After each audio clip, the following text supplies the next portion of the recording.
Hi, everybody. I'm just here to give the sermon summary from today.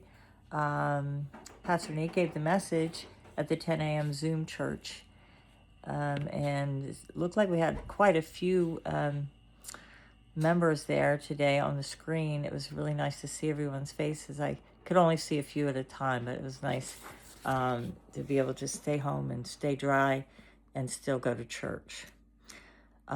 Pastor Nate said he had so much fun being Mr. Funnelhead, the California Clean Water mascot, and it gave him a lot of joy.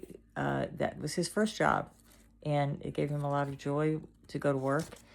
And I guess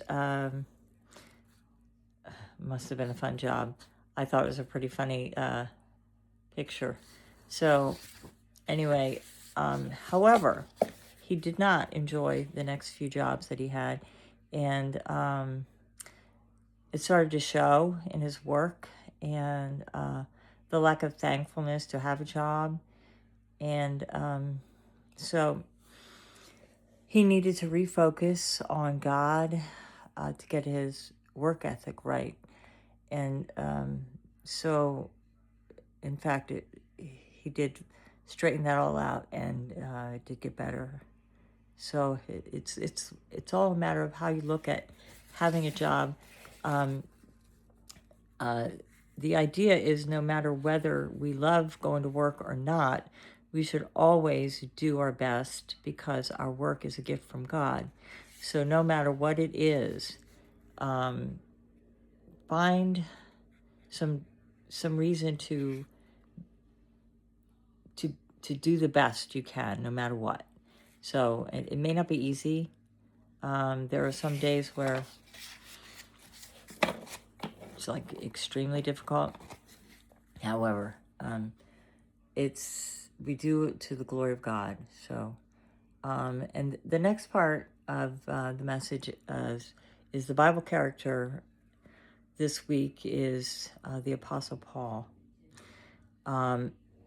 Before he met Jesus on the road to Damascus, he was being a diligent worker. He thought he was being a diligent worker for God. He was a high-ranking Pharisee who spent all of his time, talent, and treasure fiercely persecuting the early church.